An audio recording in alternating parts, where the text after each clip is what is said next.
Hey there, this is Mike from Mike Buys Houses. If you are recently thinking I inherited a house and are just trying to figure out what kind of steps you should take and what kind of things you may need to consider, then this video is definitely for you. The first thing that you're going to want to consider is, do you have to go through the probate process? So the first thing you should really do is reach out to a local attorney who specializes in that. Generally, unless the estate was set up specifically to avoid the probate process, you may need to go through it. So unless the property was jointly owned or was set up in a living trust, then there is potential that you'll need to go through the probate process. And for your specific locality, there may be slight differences, so you're going to want to chat with a specialist in your area to get a clearer picture of exactly what you may need to do during the probate process, because some need to be filed relatively quickly. There are some within a month and some within 2 weeks even. So what you're going to want to do if you are going through the probate process is to first off file a petition, which just is going to notify the court of the death, and then you're going to have the hearing on the petition, which will then grant the letters of administration, which will make you basically the manager of the estate, and from there you'll go through the rest of the probate process as deemed in your locality. Most likely you're going to have to make notice to the creditors, so anyone who has any claims against the estate can make their final claims, and then you'll have to manage the estate taxes. So those are just some of the things that you're going to have to go through if you inherited a property.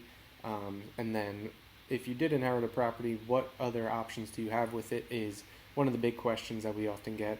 So really there's three things you can do with it. You can keep the property, whether that's free and clear, or if there's a mortgage on it, you may be able to assume that mortgage. You're going to have to reach out to the lender, and you'll be able to most likely keep the same terms that were in place, and then just continue making those payments by assuming the mortgage.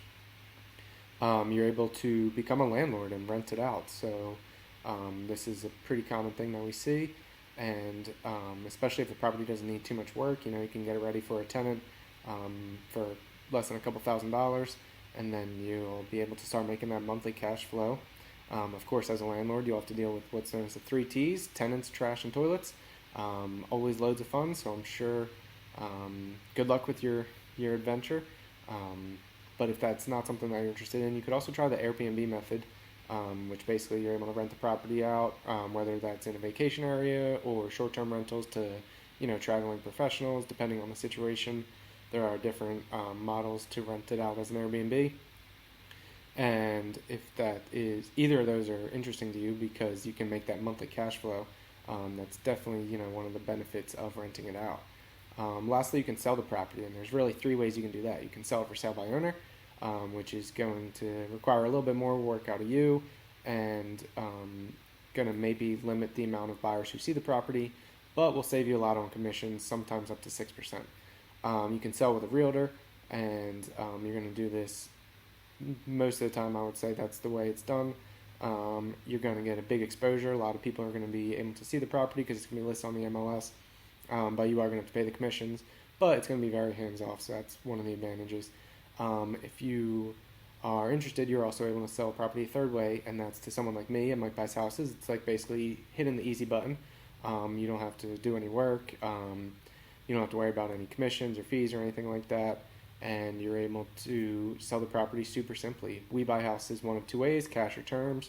So we're able to help in any situation and any condition, which is definitely something you're going to want to consider when looking to sell the property. Is what condition is it in? How much work is it going to take to get it fixed up to today's standards? A lot of times when people inherited houses, they can be in pretty rough shape. For our personal home, we actually bought a house that was inherited, and we just let them leave everything in the house. They didn't have to do any work, getting it cleared out or anything like that, and it was just a way for us to help lighten the load for them. So if that's something you're interested in, then you can give us a call at 267-984-4765 or visit us at MikeBuysHousesPA.com. We look forward to helping you.